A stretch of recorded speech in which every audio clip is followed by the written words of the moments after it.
What's up, hockey fans and hockey fanatics out there? Welcome to the Hockey Lounge, episode 17. It is Tuesday, July 20th, 2021, 9 p.m. We are rocking the lounge live, back to back, just like my shirt says up, back to back Stanley Cup champions 2016 2017. First off, thank you to Luca Caputi for coming to the lounge last night. Great show. It was a great time, lots of fun. Tonight in the lounge, we're going to be discussing a number of items. The NHL trades and transactions that happened over the weekend. The NHL expansion draft is happening tomorrow night. The Seattle Kraken will have their player roster announced sometime tomorrow. It's going to be draft night tomorrow. I'm sure stuff is going to get leaked out throughout the day. But finally, we're going to be able to talk about the actual team, not just the logo and the colors. We're going to be talking about NHL rumors, what's happening in the NHL. It's a big week in the NHL. We have the expansion draft. We have the NHL draft Friday night, free agency next week, and it's a busy week in the lounge. We're going to be going live 3 times this week. So we're going back to back tonight, and then we're going to be talking about the results of our GM of the night last week, the winners and losers. We had Apple, myself, Burlon, and Santi, the tipster, put out some rosters. We simulated them. My boys simulated them for me, thanks to them. And we found out who picked the best teams, who got the best results. Tonight in the lounge, we have my wingman. Apple is in again. He's in red. He's got his New Jersey Devils t-shirt on, his Brodeur memorabilia behind him. He is jacked. And he also told me that TFC is rocking too, and it's a big night for App going down to see TFC. He also looks very tanned because he was on vacay last week. He left me hanging in the lounge by myself. App, welcome to the lounge tonight. Thank you, Nick, and everyone else. All right. So a lot of stuff happening around the league over the last 72 hours.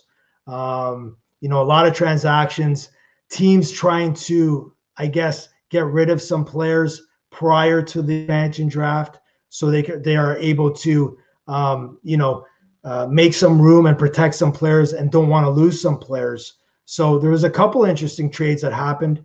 You messaged me last week when you were on vacay, the big trade that the Devils made, and that was pretty significant because they got back a young defenseman that's going to be probably a steady blue liner for the Devils for a long time with the Ryan Graves trade. What are your thoughts on that, Up?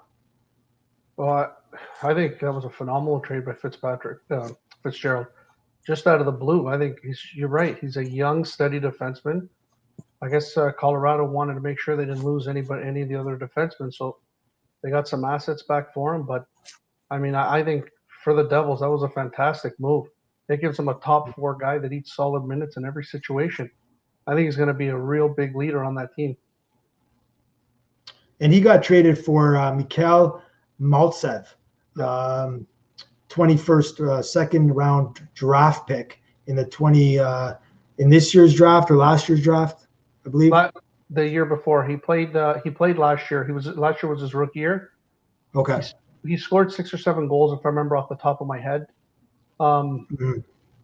He's a pretty good forward. He's a mucker in the corner. He's a big boy, but I don't think he's for Colorado. I honestly don't even see him cracking their lineup.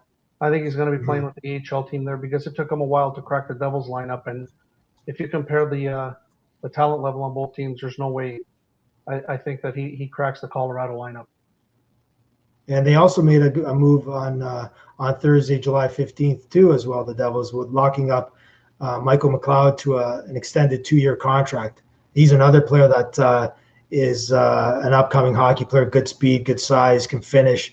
I believe he was the captain of the Mississauga Steelheads prior to the coming to the Devils. So 2 good transactions on the Devils' part. And like we've discussed in the past, the bank is full in New Jersey right now with money. Are they going to spend it? I think so. I think I've heard rumors the last couple of days that St. Louis and the Islanders are going to go hard for Landeskog. I think the Devils are going to be a major player for him as well. Fitzgerald doesn't like anything to leak. Normally, he does the Lou Lamoriello thing. It usually just happens. Mhm. I think he's going to be in on it, and I especially think he's going to be on that and or Tarasenko, especially if Subban gets picked up tomorrow to free up another $9 million. Because like you said, they've got a ton of cap room. They can Right. go after any of the big fish. Mhm. So again, watch out for the Devils. They will be busy the next week or so with, maybe some freeing up some cap space, and then with free agency just down a week from tomorrow. So look out for the Devils to be big players coming up in the next week or so. So Toronto Maple Leaf fans got a trade from my team on Saturday.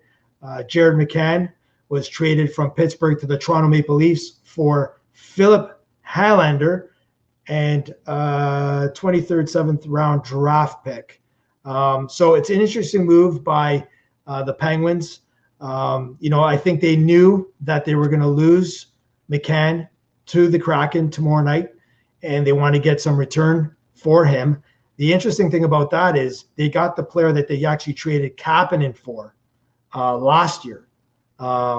So we already got Teeps. Teeps is in the lounge saying who, and he wants to know about Jared McCann. So let me tell you a little bit about Mr. Jared McCann, because Teeps, you are a Leaf fan. Good player, solid, fast, got some wheels, good shot, good snapshot, can play the PK. But he's a perfect fit for the Toronto Maple Leafs, because in the last 12 playoff games for the Penguins, he has 0 goals. So that's exactly what the Leafs need in the postseason. Another player that chokes big time. So there was that trade there for the Toronto Maple Leafs and the Pittsburgh Penguins. We also had another trade that I think is significant for a team. Cup baby Teeps. There you go, bud. So what do you think about the Canucks getting Jason Dickinson from the Stars? I like Dickinson as a player. I think that's a good move. Your thoughts on that? Yeah, I think he's definitely top 4 defenseman on that team. Mm-hmm. I think I understand Edler's probably going to walk, so I think Dickinson's more than a capable replacement for him. Yeah. So Dickinson's a center though. Oh, sorry, thinking the wrong guy. Yeah. Wrong guy. Yeah. No problem. No, yeah, even him. I think he definitely will add to that forward group with Besser and Horvat and all those guys there. I think it definitely improves the team. Yeah, I think with Jason Dickinson, you're getting a player that's going to eat 3rd, 4th line minutes at center. He'll be, he can PK, he can be on the PP. He's a good player. I'm just thinking again, they probably thought maybe that if he was left unprotected, he'd be going to the Kraken. So some of these moves we've seen up over the weekend, there's strategy behind them. So I think that might be another move here. You had Aiden Hill from the Sharks getting traded, traded. You also had another big move and a pretty big move was a 3-way trade with Philadelphia, Nashville, and the Vegas Knights. Nolan Patrick went from Philly to Nashville, then to Vegas. Ryan Ellis went from Nashville to Philly, and then Cody Glass ended up in Nashville. So let's talk about Ryan Ellis with the Philadelphia Flyers. Metropolitan Division, okay? Yep. New Jersey foe, Pittsburgh foe. Hate the Flyers. Vic, hate the Flyers. So them getting Ryan Ellis, what do you think about that? It definitely helps them. It looked like Nolan Patrick had worn out his welcome in Philly. Matter of time. They've been shopping him around for a while. From what I hear, he wanted out as well. He had the major concussion a couple of years ago, so who knows how long he's going to last. I think it was a good trade for the Flyers. They were looking for D. They were looking for some solid D in behind Provorov and those guys, and I think they made a good move. I definitely think they got the better end of that deal. For sure. I think Ellis is a great puck-moving defenseman. He can man the power play. He can log big minutes. He's not a big guy, but he plays big, and I definitely think that bolsters the Flyers' blue line. Nolan Patrick, like you said, high draft pick in his day. He was dealing with some health issues over the last couple of years, some migraine issues, whatnot. Never really got it going.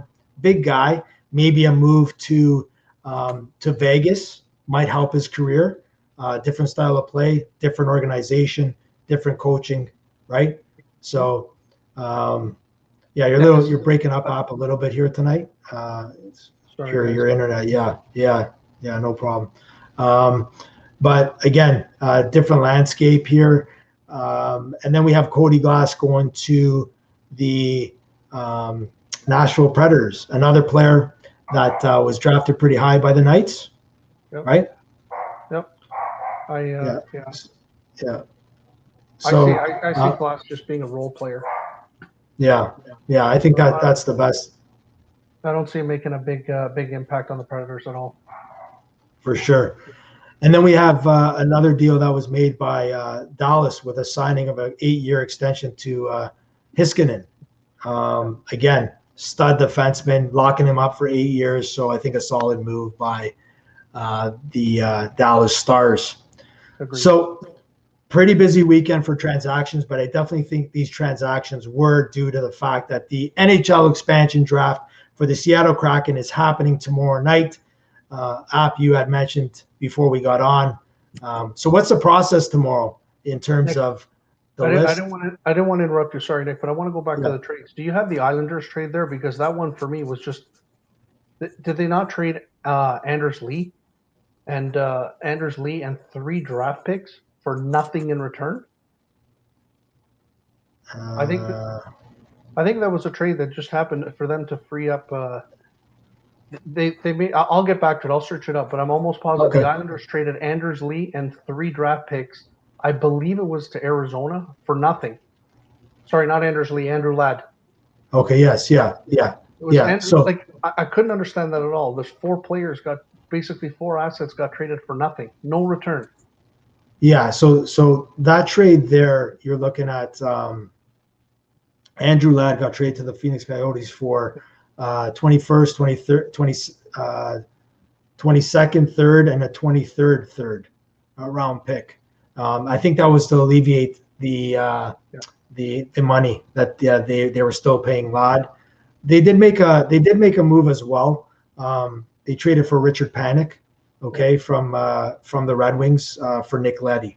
Okay, so the Islanders got Panik from the Red Wings, and then Nick Leddy went the other way. So. Panik was he played well in Washington. I'm not sure what's gone on with him, though. He sort of tapered off here. But, for sure. The Islanders unloading some money, so that maybe frees up some cap space for them to dive into the free agency market next week. So the Kraken app, what's the protocol for tomorrow? What's happening there? The draft is tomorrow night, but you were telling me that there's, some news on how this is all going to go down tomorrow. Yeah. So what happens is the Kraken at 10 a.m. Eastern, that's when they have to submit their list to the NHL of the players they want. So the NHL will have that at 10 a.m. The show or the actual draft is not, presented to the public until 8 p.m. So I'm sure you're going to get, like you said off the top, you're going to get some guys that get the call. We'll use Kerfoot, for example, if he's the one chosen from the Leafs. I'm sure the Leafs are going to call him and let him know that he was taken, the Kraken will call him and whatever. And I'm sure he's going to tell a buddy, and his buddy's going to tell another buddy, and it's Toronto. So 3 million people will know by noon. And then it'll some stuff will leak out tomorrow. But yeah, that's the Kraken have to submit their list by 10 a.m. of who they're taking. Okay, so by 10 a.m., like App said, there might be some leaks and some news, and I'm sure that the Twitter world will be going hard on that. Teeps just chimes in here he says the greatest trade here is greatest trade so far, Jackie Redmond from Sportsnet going to the NHL Network. Yeah, that's a spicy one, Teeps. I'll tell you that. I wonder if those high heels come along with that trade too there, Teeps. But so good move there.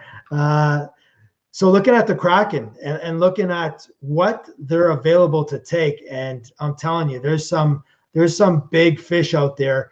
And we talked about this. Yeah. The team that they can draft tomorrow is better than some of the bottom feeders already out there. which that is totally insane. If you're a franchise that's been around for 20, 24 years, 30 years, even more, and then this team comes in tomorrow and bang, they have 4 lines, they have 4 lines of D, and all of a sudden they're competing for a Stanley Cup. How do you feel as a fan of a team that can't even get into the playoffs, like the Sabres? It's to me, it's crazy, especially going back all the other expansions. They never had this type of setup in the previous expansions. Like you had to build your team from nothing, draft picks, free agent signings, and stuff like that. You didn't get all this help. Like you're right. You look at this list of guys that are available. It's insanity. It's crazy. Yeah, it's pretty crazy there. So I'm gonna go run down a list here of the big dogs here up for, and we're gonna talk about the biggest fish, and all the talk out there right now is of course Carey Price. What are your thoughts on Price here being left unprotected? What do you think's going down there? I think it's a massive gamble by the Canadiens, unless they've got some kind of side deal, which I don't know. But to me, I think there has to be some kind of side deal there. There's no way you leave him dangling there, especially with the playoff run he just had, just to protect Jake Allen. Like, because the talk was that the Kraken were going to take Jake Allen. But at this extreme, I think if I'm Ron Francis, I take Carey Price. Why not? The playoff run he went on, he's an MVP goalie. He's one of the top 3 or 4 goalies in the league. Why not? Look at what Vegas did with Fleury. You took a good goalie and you've competed ever since you came into the league. I say there's no doubt you take Carey Price. So again, when we're looking at Carey Price, so I'm just going to go down some names that are out there right now. I'm going to start from the Anaheim Ducks and we'll go forward from there. So Anaheim Ducks, and I'm going to say the guys that are big fish that are available right now in the market. So for the draft tomorrow, so you have Kevin Shattenkirk from Anaheim, you have the Boston Bruins Connor Clifton, you have the Buffalo Sabres Jeff Skinner, you have Nino Niederreiter from Carolina, and I'll throw out the 5th team here, and we'll go forward after that. Just your thoughts on these 5 players, and then we have Max Domi that's unprotected. What are your thoughts here with those 5 players? Domi, Niederreiter, Skinner, Clifton, and Shattenkirk. Would you select any of those 5? I would take Niederreiter. I would take Niederreiter because I think he's still got some upswing and some potential. He had a pretty good year last year. Shattenkirk, depending on the way they want to format their D, I don't know how many young kids they want to go to on D, depending on how they go. If they have no thoughts of taking Subban, I'm going to assume. So I'm going to go many ways on this. I'm thinking they're taking Mark Giordano. If they take Mark Giordano, I don't think they go for Shattenkirk. For me, the one guy that I would take off that 5 is Niederreiter. He's probably the only one that I would take if I was Ron Francis, because I think he's got the most upswing. Because remember, you're not just playing for this year. You're just starting your franchise. So Niederreiter. We have a question from Brandon Burlon, again, a friend of the lounge. He's asking, can Seattle replicate what Vegas did after their expansion draft? If so, how? Burlon, this is what I think about the expansion draft with Vegas. If you look at the original team they picked, it was a blah team. There was no way they were going to even make the playoffs. The general manager, George McPhee, pulled off some crazy deals in terms of, saying, I'm not going to take this player, but I'll trade you for this player. I'll give you this draft pick. I'll give you that draft pick. And that's how they built that franchise. I definitely think, I want to get your thoughts on this. I definitely think that Seattle can maybe not replicate them going to the Stanley Cup, but having a team that's going to compete for a playoff spot. For sure. I think in that Pacific Division, they might battle for the division with the players that are here. And you're right. When Vegas only 2 players waived their no trade clause. going into the expansion draft for Vegas. 10 players did it this time. Like you look at the players, I don't think there was this high-end caliber players available when Vegas did it. Yes, there was good players, but like you said, Nick, George McPhee did a phenomenal job of working side deals. Who knows if Ron Francis has those too? But I mean, just looking at the players that he has to choose from, I think they can compete for the division. Like you said, they can make an all-star roster if they can make it fit under the cap. For sure. So Max Domi, you would pass on up just because of age. I think he's young, or you just don't think he's a fit here. I don't. He doesn't impress me at all. He hasn't done much wherever he's played. In Montreal, he didn't perform like I thought. Columbus, same thing. I just don't think that he is moving around from team to team at that age is not a good sign. It's not a good sign. I don't think he's going to be the hype that he was built up to be. Being Dummy's son and everything. Because Dummy was such a prolific goal scorer himself. Idiot. So again, his best year was in Arizona, his first year there, I believe, right? But his numbers haven't been the greatest there. The next 5 players I have here, and again, these for all the viewers again watching here is basically what I'm running down is the top players that have been unprotected that Seattle can take a grab at tomorrow night in the draft. So the next 5 I'm going to go over: Mark Giordano, you touched on him; Ben Bishop, Vladimir from Vladislav from the Detroit Red Wings. Chris, and this is a name that Apple that we're going to talk about here very in depth here, because there's 5 goalies that they're able to that are out there. Chris Driedger, how you like to say it. There's been big talk about him, and then Jonathan Quick. Well, I would definitely take Giordano from that list. Like you said, I touched upon it. I think Giordano would be he'd be a phenomenal captain for that team because he's done a great job captaining the Flames. The goalie situation, I'm hearing already that Driedger's already going to be signed by them. Right. He's a free agent, correct? So I heard that they've already done like a 3x3 or 3.5. So there's already the rumors out there that the Kraken have already basically signed him. So I think he's going there. Okay. So again, if Drager, whatever, let's call him Drager, Darren Drager, Darren Drager's his brother. So Drager from Florida, let's say he's the number 1. You have Quick as well, that is out there too, with a heavy contract. So are you dipping your toes with him, or are you saying, okay, let's pass on from him? Actually, on my mock draft, I had Quick and Driedger as my goalies. Oh, there you go. Those were my 2 guys that I had. Okay, so you're picking those 2 to be the backstoppers of the Kraken. Interesting. Yep. All right, so we already talked about Carey Price, and my thought on Carey Price app is this: I really think that there's been conversation between Ronnie Francis and Marc Bergevin that this will not happen.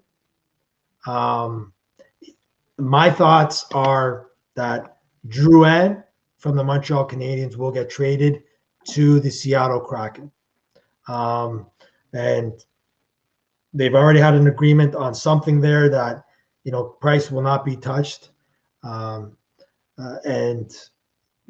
there's going to be a trade. So they don't have to. So Carey Price is left in Montreal. That's my thought on that. Right? Fair enough. Yep. So the Subinator, I think this guy loves Instagram and seeing pictures of himself and talking more than anybody. I'm not a fan of his. I like his personality. I think he's a great fit for TV. I think he's actually better at being an analyst than playing hockey now. But Subban, that's your team. Jersey, sayonara, or does he come back to Jersey? I think Seattle takes him because they need a character. They need a face of the franchise right now. Not saying that he's obviously going to be the best player that they possibly can pick up, but I just think, like you said, for marketability and liking to see his own picture and liking to be there, trying to be the face of the organization, He's great in the community. Like everywhere he's gone, Nashville, Montreal, New Jersey, all the stuff he does in the community, he's loved. I think to promote the team, I think he'd be the perfect guy for them. I think he knows that his skills are diminishing, so he's got 1 year left on his contract. I think after that, he'll probably sign back for a quarter of what the $9 million that he's making now. I think he'd love it there, and I honestly think the fans there would love him. So I think they pick him up. I do have to question you though on one thing up here, is that what I think is this. Like, I think Subban is that player that you can definitely do marketing with. And like you said, we talked about, he likes to be in the forefront of everything, right? But my question is, well, Ronnie Francis is a serious, no-nonsense type of guy. He was like that since he played in the league. You know, he was captain of the Hartford Whalers.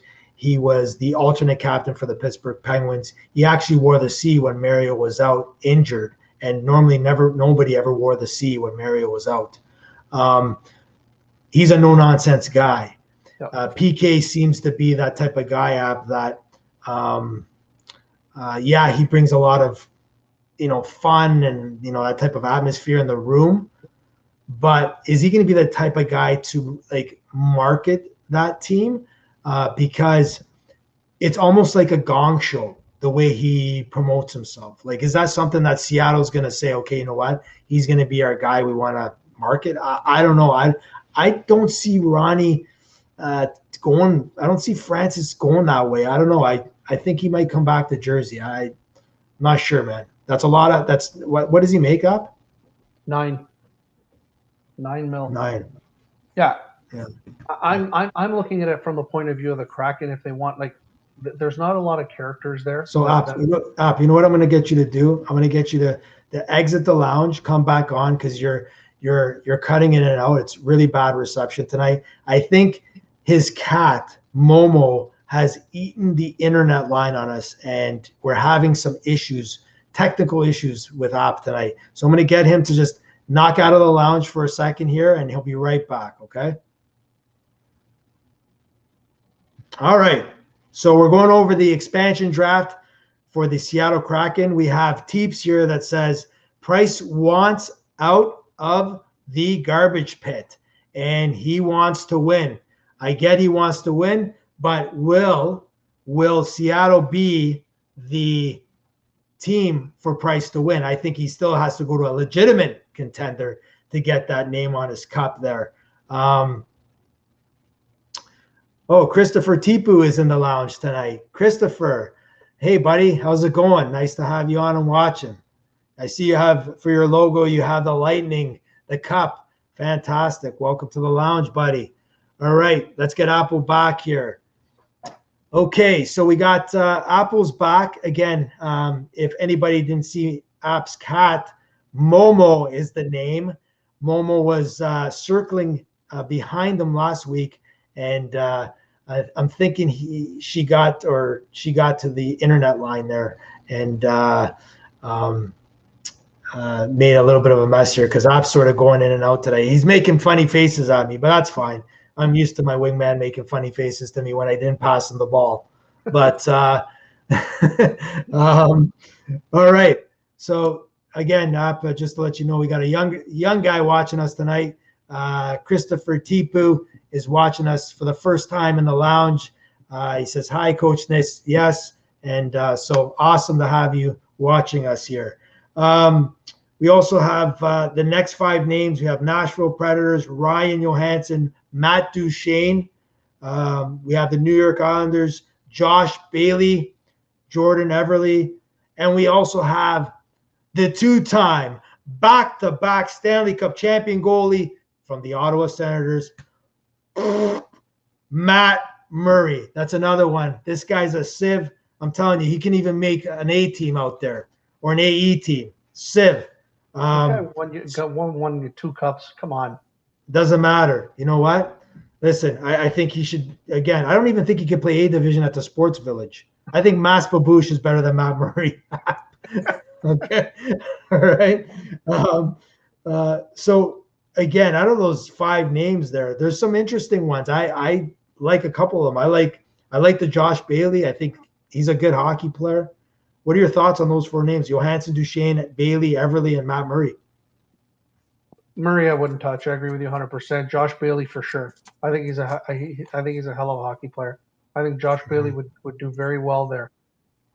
Duchesne and Johansson, those are tough. Those are high tickets, and they haven't impressed the last couple of years. If I had to take one of them, I'd probably take Duchesne. But if I was a GM, I'd stay away from those. I wouldn't. I think the ticket price is just too much for what you're getting. Yeah, for sure. I think Ryan Johansson. I think he's a guy that I wouldn't probably dive into. I think myself, Josh Bailey for sure. Anywhere Duchesne goes, they never win, so that sort of follows them. And then you have Jordan Everly, which again, I think he's a prolific goal scorer when he wants to be. He could be another. Okay, so everything is okay now. So I'm just getting some texts about our feed tonight here. So it seems to be working better now. But Matt Murray, like you said, I wouldn't touch as well. So some interesting picks there. Again, like we talked about, there's a lot of really good players. Moving on, we have JVR from the Philadelphia Flyers, Jacob Voracek. Wow. That's again. And then we have the tank, Vladimir Tarasenko up. Before we get into some other names here, what are your thoughts with JVR, Voracek, and the tank? JVR and JVR and Voracek. Yeah. I don't touch. I think they're too long in the teeth. I know JVR is a goal scorer and all, but out of the 3, I'm all in on Tarasenko. I think if that shoulder's healed, he's motivated to show everybody that his last couple of years in St. Louis was due to injury. Meanwhile, they're saying, there's a whole lot of the club is saying this and the players saying that. I think Tarasenko is very motivated, and I think to me, I think he's going to have a big year wherever he ends up next season. For sure, I definitely would grab him if I'm the Kraken. That's a kick out of the can that you're getting a real superstar right away, up front, like right away, to bring the fans out of their seats. And that's what you want. You need guys to sell the game, even though Seattle knows what hockey's all about. But having a guy like that up front is a game breaker. So. Will it be interesting to see what happens there? Tampa Bay, Yanni Gourde, Tyler Johnson, Andre Palat, Alex Killorn. Wow. 5 players there. Sorry, 4 players, all back-to-back Stanley Cup champions.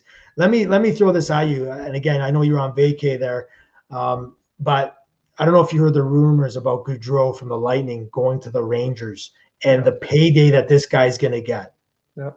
$3.5 million. Yeah. The guy was making $950,000. Yep. 3.5. Now, this is the problem because guys like that, is he worth that? No. What would you pay Gaudreau if you were the general manager of a hockey team? If I would, the utmost I would go was 2.5. The utmost. Yeah. That would be the most. I would push hard to get him for 2. Yeah. He's had one half decent playoff run. And he was 1/3 of a line that did that. If he's getting 3.5, to me, Coleman's better than him. Where does Coleman go? Where does Coleman get? 4.5? Yeah. I think it's a lot of money for Gaudreau. Mind you, if there's any team that I want to spend money needlessly, it's them. Yeah. For the viewers that don't know, App has a real hate on for the New York Rangers. So I think we all do with our teams being in that division. We hate every team but our own team if we're in that division. Yeah. So Jared McCann, Alex Kerfoot, available for the Seattle Kraken. I think they're going Kerfoot. Yeah, I think Yeah, I think that's why the Leafs made this trade for McCann. Just because to get some insulation to try and get somewhat of the similar player. I definitely think they're going with Kerfoot. Yeah. And again, McCann is listed as a left wing, but he did flop from center to wing the last couple of years in Pittsburgh. He filled in when guys were out like Gino and Sid. So yeah, I think Kerfoot's gone. I think he'll be a good fit, a nice third line center there. Interesting with Vancouver here. This player has been in the doghouse there with Travis Green for multiple years. Not sure why. The kid has some talent, just really hasn't been able to put it together there. Jake Virtanen from the Vancouver Canucks. And then you have Connor Sherry. Sherry's a guy that's won back-to-back cups. He's been, back and forth with Pittsburgh. He's been on Buffalo. He's been with Washington. He had a pretty good postseason with the Caps. Good third line player, fourth line player. What are your thoughts on those names? Virtanen. For me, it's Virtanen. I think the upside with Virtanen, I think he needs a change of scenery. Because you're right, Dallas Green and him seem to go together like sandpaper. I think a fresh start for Virtanen. The kid's got some skill. I think the kid can play. I think he can produce. Yeah. He definitely needs a change of scenery, whether it be with the Kraken or with somebody else. I definitely think he's better than what he's shown on the Canucks. Mm-hmm. Mm-hmm. So just this just came up on board with me here. Supposedly, Lightning forward Alec Killorn has told the Seattle Kraken to stay away from him. Wow. So I'm not sure what that's all about, but basically, I guess, he is available, but maybe he doesn't report if he does get drafted there. It's going to be interesting because some of these guys are going to have some burrs in their asses about, maybe being unprotected and maybe they don't want to be part of a new franchise, right? Teeps had mentioned that when you went off the show here, that he wants to win, he wants to get out of Montreal, but I don't know if that would be his best bet to leave Montreal to go to Seattle. That doesn't guarantee him a cup. I think what really Price has to look at is how many years he has left. He played really well in the playoffs. Why wouldn't you want to go to a top 5 contender? If you're gonna want to leave Montreal, you should want to win and try to go somewhere else. Well, they're saying he's got his wife is from Seattle, and he's from BC, so they're talking about that. The rumors I'm hearing is that might be a factor in it, but again, it's not up to him anyway. But yeah, I agree with you 100%. At his stage in his career, he's got to want to try and get that cup. Mm-hmm. Okay, so we went over the roster of the Kraken, and definitely there's been a lot of noise. A lot of noise is coming out tonight. Supposedly there's a rumor out there for everybody that doesn't know this. This is just coming across the board now that Seattle Kraken is basically asking for a huge price in return for them not to take Mark Giordano right now. So Ronnie Francis is starting to play games here, right? And this is where these GMs like George McPhee did in the Las Vegas trade, took advantage of all the GMs there. If I take this guy, I won't take him, but I'm going to take this guy in a trade. So a lot of stuff is coming out tonight. There's another rumor that Carey Price is on video talking about Seattle hockey. So that's out there tonight. There's a couple of things that are, again, just coming across the wire here. Pierre LeBrun is reporting, suspects Seattle will come in at the 11th hour and ask Montreal for assets, not to select Carey Price. Interesting, right? So a lot of stuff here. Winnipeg, Montreal, Pittsburgh, Philadelphia have shown interest in Ruotsalainen. The asking price is a solid NHL prospect and a second-round pick. So he is on the board. I think we have the NHL draft on Friday. I think there's going to be some movement on that day as well. I think it'll be interesting to see because there are players that are out there. So again, a lot of stuff is coming through. There's a rumor being leaked right now that Alex Kerfoot is going to the Seattle Kraken. Again, like you said, stuff's going to start lingering out early and fast, and stuff's starting to happen out this already here. So I just want to get into some rumors that are out there. So again, a lot of stuff coming out here. Seattle Kraken, they're saying the goalies that they are going with, again, this is all being leaked right now through the media, will be Dreger, like we talked about, and Braden Holtby. Those will be the two goalies for the Kraken because Holtby was left unprotected. Yeah. So a lot of stuff coming out. I'll just get to some rumors here, and we'll discuss some of the rumors. So any thoughts up on what your thoughts are with the trades that could happen over the weekend with the draft? Anything you're hearing that over the last couple of days that might happen in some of the teams here? It's interesting that you just mentioned Holtby because actually Holtby was linked with the Devils a couple of days ago. Apparently that Fitzy was talking to them about trying to get him as the backup to Blackwood. Going back to what you're saying about Seattle, I think a lot of moves are going to be based off what Seattle does.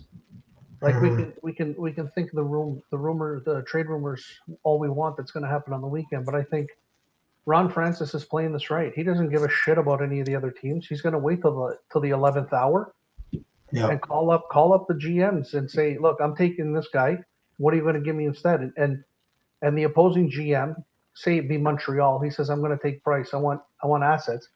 Montreal's up against it. They got an hour to get something together, or they're going to lose their guy.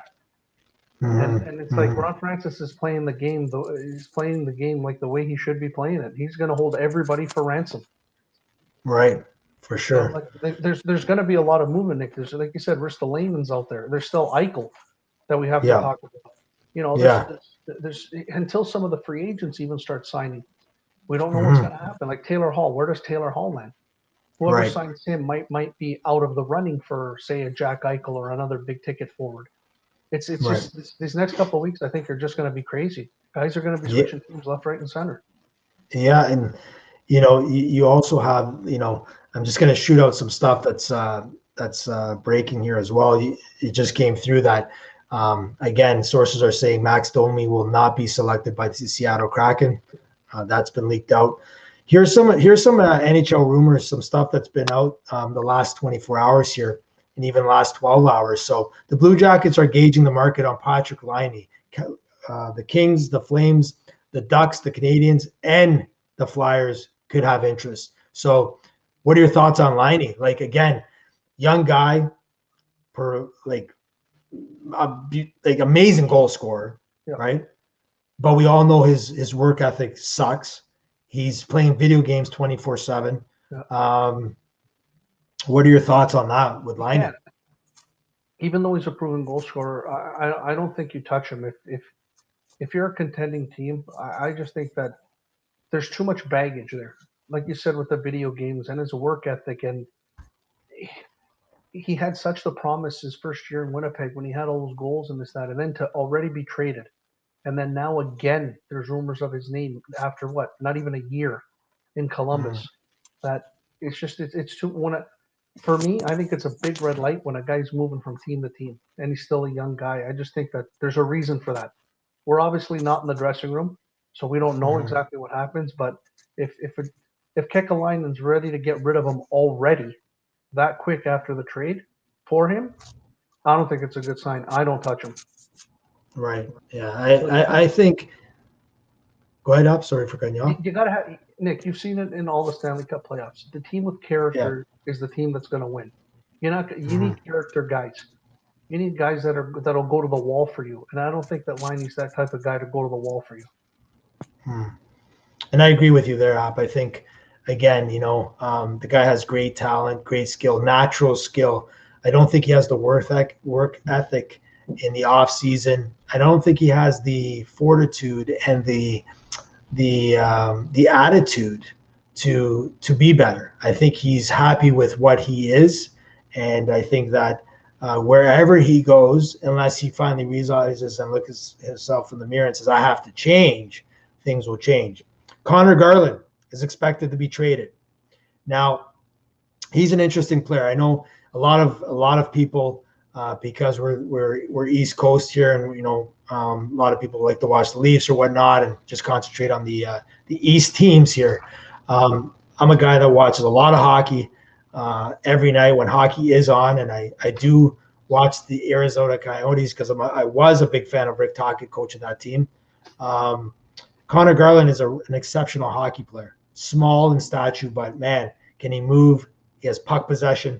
There's rumors that Toronto, Boston, the Islanders, Vancouver, the New Jersey Devils, the Edmonton Oilers, the LA Kings, and the Florida Panthers have shown interest. What are your thoughts up on Garland? Any thoughts on him? Have you seen him lately during the season? Oh yeah, him and Clayton Keller, the way they played together. Whenever I watch the Coyotes, those they're dynamic players. Is this Nick? The rumors you're hearing, is this because the team wants to move on, or is it Garland wants out? Because to me, the Coyotes got some young players, some good, exciting players, but they always seem to they don't go anywhere. It's a stagnant team. They just flatline. They don't do anything with any good players they get. I'd love to have Connor Garland on my team. Yeah, I think I think here it might be a sort of mutual agreement here. I think maybe contract talks are coming up to a head here. Maybe they're new coach. Maybe they're going with a different direction too with the type of player they want. Big rumor out there right now is Mike Hoffman, and Montreal showing a lot of interest in this player. He's another guy that I don't know. Is he good for the room? He's moved on to two or three players. So we have So the tipster is chiming in here. He's shown up tonight. He's saying very bullish on Coyotes GM. He knows his stuff. So that's Armstrong, and I know Paul is a fan of Armstrong's, but that is a bullish move. Again, if you look at the Coyotes roster right now, they're not the biggest in height right now. Like you said, Keller, Kessel, Garland. Maybe they're going maybe they want to go big and heavy a little bit. Who knows? And play a different style with new coach and new GM. But Mike Hoffman, what are your thoughts on him, App? He's another one of those guys. To me, he's like Lonnie, year to year, team to team. Yeah, he's a goal scorer, but he's not getting anywhere. He's not winning anything. So he's another guy I stay away from. Like, I mean, if you want to go after goal scorers of all the guys, to me, Tarasenko is the natural guy you go between Tarasenko and Landeskog, because they've shown that they've got the grit when it comes time. They're willing to get their nose dirty. Those are the kind of guys you need. Right. Go ahead. No, go ahead. Yeah. No, yeah, because if you don't have the grit, I've said it before, if you don't have the grit in the playoffs, you're not going to win. You're not going to score those goals on the wrist shots from the faceoff circle in the playoffs. You got to get into the paint, and you're going to get in there and fight for that puck. And I don't think Hoffman's that guy either. I agree totally. I think Hoffman's more of a perimeter player. He's not going to get his nose dirty, and again, he's not. He's a power play guy. I'm not sure that's really what Montreal needs. I really think Montreal, and again, I don't want to get into the Habs too much here, but I think if I'm the Canadians, I'm still looking at somebody that can, maybe fit ahead of Suzuki as their number one center. I think they need a center. I think their wings are okay right now. And then, last name would be, or actually there's two names right now. They're saying that, Sam Wright out of the Buffalo Sabres could be traded at the entry draft. I'm not sure why. I think he's somewhat of a player, and they need to get some stabilization in Buffalo. But anyways, Buffalo's a weird franchise. Landeskog, what are your thoughts on him and what he's asking for? They're saying about $8 million to $9 million. I know the Devils are high on him. I read a lot of the Devils blogs and stuff like that. If that's what he wants and Subban goes, go for it. Because to think right now that Landeskog is asking for a little less or exactly the same as what Subban's making is crazy to me. I think Landeskog's a superstar in this league. Any team that has that salary cap space, I think should go after him. The guy's a bona fide star in my mind. Mhm, mhm. Okay, so those are some names and some rumors out there. We talked about the Seattle Kraken uh, list that's out there that maybe they select tomorrow. There is some information being leaked tonight. The list, like App said, has to be in at 10 a.m. tomorrow morning. Should be interesting to see how the draft goes down tomorrow. They should be a contender for the playoffs. I'm definitely saying that because of who's out there. Now, last week on our show, we had GM for the night, and we gave teams to myself, Apple, Burlon, and Santi. And I know they're probably watching right now because they want to know how they are as a GM. So we're going to get into some of the records here now. So I was the GM of the Vegas Knights. My record after being simmed in NHL 21 was 41, 28, and 13, 95 points. I came third in the division, fifth overall in the conference, overall 11th in the National Hockey League, lost in 6 in the first round. So I was not a Stanley Cup winner. Then we had Paul the Tip Santi that had the Carolina Hurricanes. And Santi went 40 wins, 35 losses, 7 ties, 87 points, 5th in the division, 9th in the conference, overall 16th, and the tipster didn't make the playoffs. So got to have a little conversation there with your assistant GM and your analytics department next time you make those decisions in putting together that team. Next, we had the Tampa Bay Lightning looking to three-peat, and Burlon was the general manager of the Tampa Bay Lightning. His record for Tampa was 41, 33, and 8 with 90 points. He was third in the division. Conference, he came 9th overall. Overall, he was 16th. He lost in 7 in the first round. So there will be no Stanley Cup coming back to Tampa Bay. There will be no three-peat. The dream is over.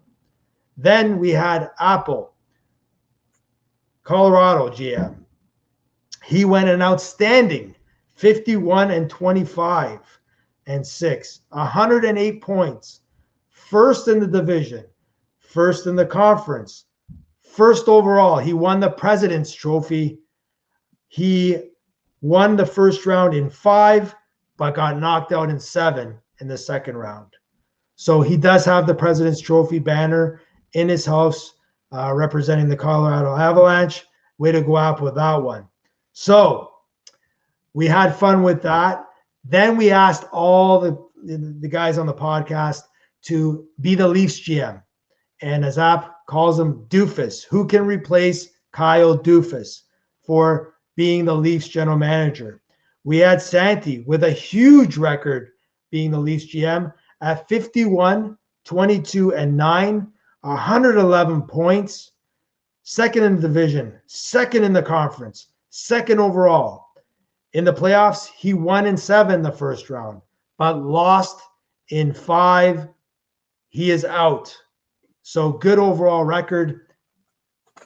Doesn't seem like anything has changed in Leafland with Santi behind the wheel. They did get by the first round. He won them a round. They're going to give him a 10-year contract extension as a GM. Burlon. Wow. You know, there'd be some flames and some crosses on your lawn if you were the Leafs GM, my friend. The Leafs went back to the heyday of the Harold Ballard days here. 37, 38, and 7, 81 points. 7th in the division, 14th in the conference, 24th overall, and no playoffs. Burlon, you're fired. And then we had the Apple Toronto Maple Leafs, 44, 29, and 9, 97 points. 3rd in the division, 4th in the conference, 10th overall. 1 and 7 in the first round, lost in the second round in 7. Then we come down to Knicks Leafs. We went 49, 28, and 5. We had 103 points. We went first in the division, first in the conference, second overall. So I didn't get that President's Trophy like App did with the Avalanche. First round, 1-7. Second round, 1-7. Third round, 1-7. Finals, 1-7. Stanley Cup champions, the Toronto Maple Leafs. Nick as the GM. So Doofus, you're looking at the new general manager of the Toronto Maple Leafs. I got the cup finally from 1967. Tuukka Rask brought it back. So again, that was a fun exercise. I think what we might do next for a couple episodes from now is maybe we put our own Seattle Kraken rosters together and see what comes up with that, because that was fun. Thanks to the guys, the boys, to simulate them. I know they had to put all those rosters together. That was pretty crazy for them to do. So it was a great exercise, a lot of fun. App, your final thoughts here with tomorrow. What do you think? Who do you think is going to be the biggest surprise here? Well, first of all, I want to say that I think it's just going to be an absolute crazy 4 or 5 days, if not a couple of weeks, with the free agency and the draft. And remember, the Kraken get the second overall pick too, to boot, after getting all these guys to choose from. Biggest surprise. I'd have to say that Vladimir Tarasenko goes to the Kraken. I think that might be the biggest move. So Tarasenko to the Kraken. Yeah, I think Landeskog's got a lot of suitors, so I think he's going to take his time on where he's going to land. I think for at least the expansion draft, I think Tarasenko's the guy. So Tarasenko is the biggest probably name to get taken tomorrow. Who knows? It's sleepless in Seattle tonight. Does Carey Price become a Kraken? And then does Marc Bergevin do some crack if he loses Carey Price? So that is the question. Just want to do a shout out to Side Launch Brewing Company here, guys. Definitely thank you for throwing over some brewskis over to the lounge tonight. Just sipping on that. Again, this brewery is in Collingwood. For anybody who wants to check it out, it's Side Launch Brewing Company. Great beer. Again, thank you very much. We will be live on Thursday night, 9 p.m. We'll dissect the Seattle Kraken roster. We'll talk about the 10 top picks in the NHL draft. Who is it going to be? Right now, as it stands, the rumor is it could be 2 guys coming out of Michigan, the Michigan Wolverines, that are going to go 1 and 2. But we'll get into names. We'll get into details on Thursday. Thank you to all the viewers for watching. And again, thank you for viewing us after we are going live here. If you want to become a lounge member, hit that subscribe button below. Follow us on Instagram. We are constantly posting updates and news and rumors that are going around in the league. Follow us. Watch us next couple of weeks. We're going to have live updates. It's going to be a lot of fun. Stay safe. Enjoy the Kraken draft tomorrow. We'll see you Thursday. Have a great night. Night, everyone.